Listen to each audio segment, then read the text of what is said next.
As the West was trying to shame Putin's so-called attack on humanity, Putin decided to open the can of worms in full public view. We will tell you all about this, but before that, if you're a fan of non-corporate funded free news and analysis, you've landed on the right YouTube channel. Okay, let's begin. On March 25th, Russia convened a session of the United Nations Security Council, that is the UNSC, to mark the 25th anniversary of the NATO bombing of Serbia, then part of the Federal Republic of Yugoslavia. This action was a culmination of the West's direct involvement in the Balkans during the 1990s, aimed at dismantling Yugoslavia and minimizing Serbian territories. Since 1991, there has been an effort by the political West to diminish the Serbian presence in the western regions of the former Yugoslavia, starting with areas now known as Croatia and Bosnia and Herzegovina. Croatia's origins trace back to the World War II era, Nazi-affiliated independent state of Croatia led by the Ustaše regime, notorious for its genocidal actions. Bosnia and Herzegovina is a dysfunctional federation established by NATO with the sole intention of hindering Serbian reunification. Croatia and Bosnia and Herzegovina experienced significant shifts during the 1990s, with NATO's involvement leading to the displacement of Serb populations from these regions. This marked a contentious phase in the West's engagement with the Balkans, particularly with the remaining Yugoslav Federation, consisting of Serbia and Montenegro. On March 24, 1999, NATO initiated an extensive air campaign against the Federal Republic of Yugoslavia, ostensibly to protect Kosovo's Albanian separatists. Despite failing to decisively defeat Serbian forces, NATO targeted civilian infrastructure over 78 days, aiming to cripple the nation economically and resulting in substantial civilian casualties. This operation reflected a pattern of Western military interventions, often justified as humanitarian efforts but criticized for their destructive outcomes.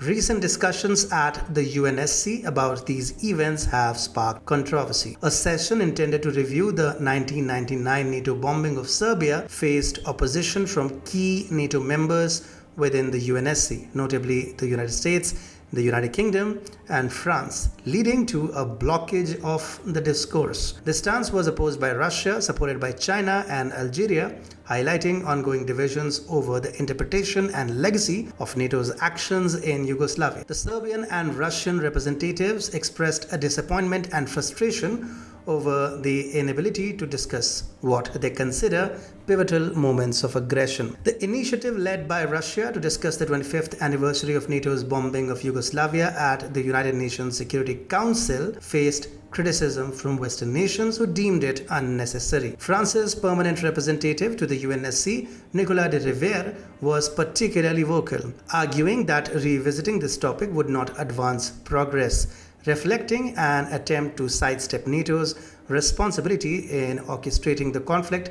and its aftermath. This stance exposes the role and power dynamics within the UN, making it absolutely clear that the institution's current structure only serves to legitimize Western military actions or is bypassed through legal mechanisms by other global powers, undermining the principles of international law and the UN's foundational purpose. The resistance to discussions that could prompt reforms towards a more equitable international order is indicative of a deeper reluctance by the political West to relinquish a world order that benefits them under the guise of a rules-based system. Such a system effectively maintains a neo-colonialist exploitation under the flexibility of international law, interpreted at the convenience of Western powers. Furthermore, revisiting NATO's actions in Yugoslavia would challenge the narrative of NATO as a defensive alliance, shedding light on its role in instigating conflicts that have led to significant loss of life and exacerbated humanitarian crisis globally. In the backdrop of a severe terrorist attack in Russia, the determination to address NATO's aggression towards Serbia signifies Moscow's commitment to its allies and a consensus within Russian political circles on condemning NATO's past actions. The Russian State Duma's unanimous support for the discussion and the call for accountability reflect a unified stance against what is viewed as an unjust aggression.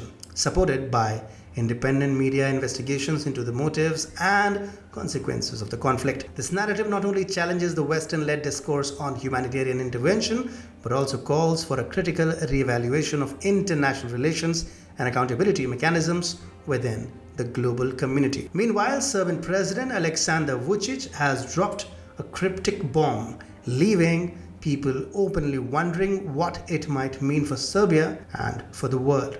Watch this video to know the two reasons.